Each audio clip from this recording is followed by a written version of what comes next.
আসসালামু আলাইকুম গাইস, সবাই কেমন আছেন? আলহামদুলিল্লাহ আমরা সবাই ভালো আছি। দেখেন আজকে মামুনের গায়ে হলুদ। ছোটোবেলায় এই খেলাটি কী খেলেছেন দেখেন। আমরা অবশ্য খেলছি ছোটোকালে। দেখেন তো এখনকার যুগের সন্তান হয়ে ওরা আবার শুরু করছে আমাদের ছোটোকালের খেলাগুলা। আমরা ছোটোকালে যখন খেলছি তখন খুব মজা হতো। এখন বাচ্চারা খেলে, বাচ্চাদের দেখি ভালোই লাগে, তাই শেয়ার করলাম আপনাদের সাথে। মামুন কি করতেছে আজকে দেখেন।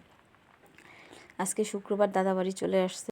এই তো বুবুরা নাচতেছে, ফুপি বুবু ওদের নিয়ে খেলতেছে। ওরা দুষ্টামি করলো কতক্ষণ। দেখেন গায়ে স্টেজটা কত সুন্দর হয়েছে, ফুল দিয়ে সাজাইছে বুবুরা। ঠিক আছে, ওটা হচ্ছে আমার মেয়ে, ওটা তো চিনেনি অবশ্যই। আর আরেকটা হচ্ছে যেটা সাদা পোশাক, ওটা হচ্ছে আমার ননদ, ছোটো ননদ। তো এই যে দেখেন ওরা নাচানাচি করতেছে, গায়ে হলুদে যেরকম অনুষ্ঠান করে সেভাবেই করতেছে। দেখেন আমার ছেলেটা খুব এনজয় করতেছে দেখেন। আর এই যে কীভাবে হাসতেছে, মানে অনেক খুব মজা পেতেছে। আর ওই যে বলতেছে টাটা টাটা, সবাইকে টাটা দিচ্ছে। আর বলতেছে যে আম্মা আমার বউ কোথায়, আমার বউ কোথায়। দাদুকে বলতেছে দাদু আপনি বসেন, আপনি বসেন। এই অবস্থা আর কি বাচ্চাদের খেলাধুলা। যাই হোক ভালোই লাগলো, আমার এনজয় করলাম অনেকক্ষণ। ছোটোকালের কথা এগুলো মনে করলাম যে আমরা তো ছোটোকালে এভাবে খেলাধুলা করেছি। এই তো দেখেন কি ভদ্রভাবে বসে রয়েছে, দেখছেন যে ও মানে জামাই, ওর গায়ে হলুদ হচ্ছে, মানে এরকম একটা নিছে। ওই যে আমার এক দেবরের গায়ে হলুদে গেছিলাম, ও দেখছে বিয়েটা কীরকম। ছোটোকালে তো ওর চাচুদের বিয়ে হয়েছে, দেখে নেয়। আর ও বড় হওয়ার পর আমাদের ফ্যামিলিতে আর কারো বিয়ে হয় নাই, দেখে নেয়।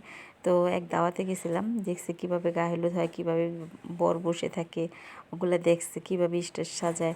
ওগুলো আর কি মাথার ভিতরে রয়ে গেছে। ঠিক আছে, ওইভাবেই আর কি ওরা খেলতেছে। আমার কাছে ভালোই লাগছে। তো শুক্রবারে চলে আসছিলো দাদা বাসায়।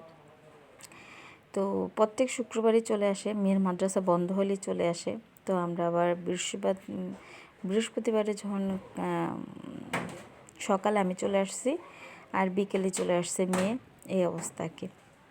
তো আজকে দুদিন ধরে এই দাদা বাসায় বেড়াইতেছে আর দুষ্টমি করতেছে। এই গাছের পাতা ছিঁড়ে ওই পানি ধরে পুকুরে যায়, মানে ওরে চোখে চোখে রাখতে হয়। সারাক্ষণ পুকুরের ভিতরে মানে নজর, আর কখন যাবে পুকুরে পানি ধরবো, এই অবস্থা।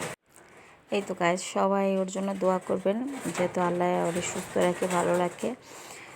আর যদি মামুনের ভিডিওটা ভালো লাগে অবশ্যই মামুনকে সাবস্ক্রাইব করে রাখবেন, লাইক করবেন, কমেন্ট করবেন, ভিডিওটা কেমন হয়েছে জানাবেন ইনশাআল্লাহ। আসসালামু আলাইকুম, ভালো থাকবেন সবাই, আশা করি দোয়া